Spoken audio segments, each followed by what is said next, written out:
So what made you want to come on the podcast?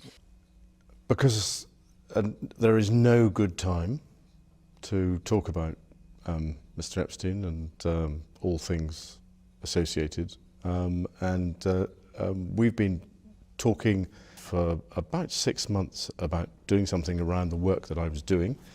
And unfortunately, we've just not been able to fit it into either your schedule or my schedule until now. And actually, it's a very good opportunity, and I'm delighted to be able to see you today.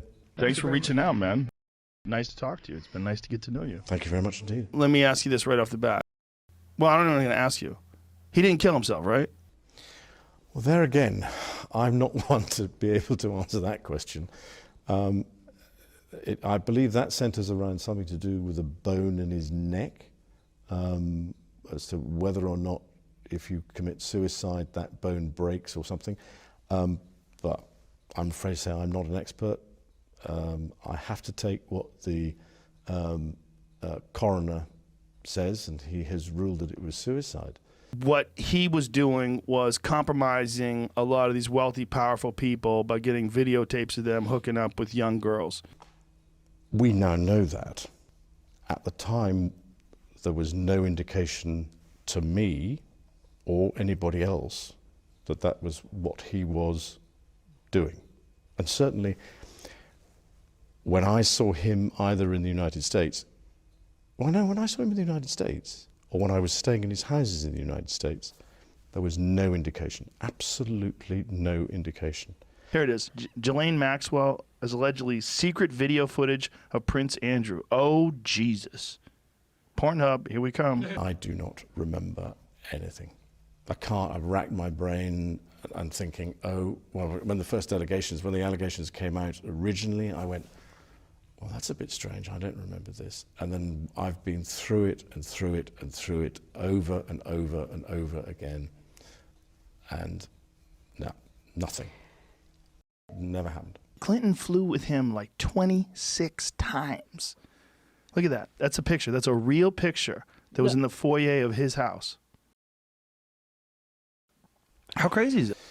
He made it to let him know, bitch, I own you. I think it's from the investigations that we've done, you can't prove whether or not that photograph is faked or not, because it is a photograph of a photograph of a photograph. So it's very difficult to be able to prove it. But I don't remember that photograph ever being taken. If you and I have been partying together and I flew you to some island and we fucked kids together, and then you came over my house and there's a painting of you in a dress, you'd be like, what have I done? But I was doing a number of other things while I was there. Remember that it was his girlfriend that was the key element in this. I am very curious now that this Ghislaine Maxwell guy or lady got arrested. You know, the Jeffrey Epstein's confidant. What? First of all, how quick before they kill her? Second of all, if they don't kill her, what is she going to say and who's going down? Because there's a lot of people going down. And it would be, to some extent, a stretch to say that as it were, we were close friends. I mean, we were friends because of other people. And I had a lot of opportunity to go to the United States, but I didn't have much time with him. I suppose I saw him once or twice a year, perhaps maybe maximum of 3 times a year. But it would be a considerable stretch to say that he was a very, very close friend. But he had the most extraordinary ability to bring extraordinary people together. And that's the bit that I remember, is going to the dinner parties where you would meet academics, politicians, people from the United Nations. I mean, it was a cosmopolitan group of what I would describe as US eminence. You would hear about that from like the craziest conspiracy theorists. Like, bro, there's an island. They take all these elites and they have these underage girls on this island. You'd be like, get the fuck out of here with this crazy talk. That's crazy talk. And then you find out, wait, it's true? And they had scientists there and lawyers there and politicians there. Like, what? Some very strange and unpleasant activities have been going on. If you go in for a day, 2 days at a time, it's quite easy, I'm led to believe, for those sorts of people to hide their activities. I'm afraid to say that I'm not the person who can shed light on it for a number of reasons, one of which is that I wasn't there long enough. My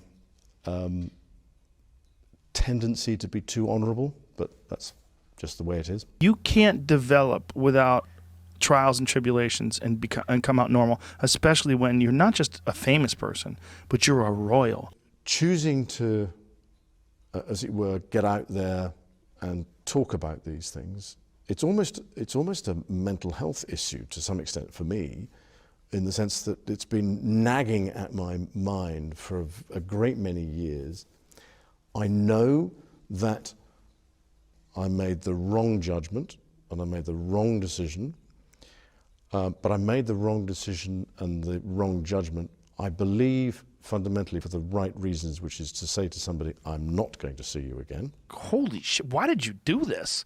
Like, you know that you're guilty, and you agreed to do this interview? Like, this isn't even the cops, and you're clearly full of shit and really nervous.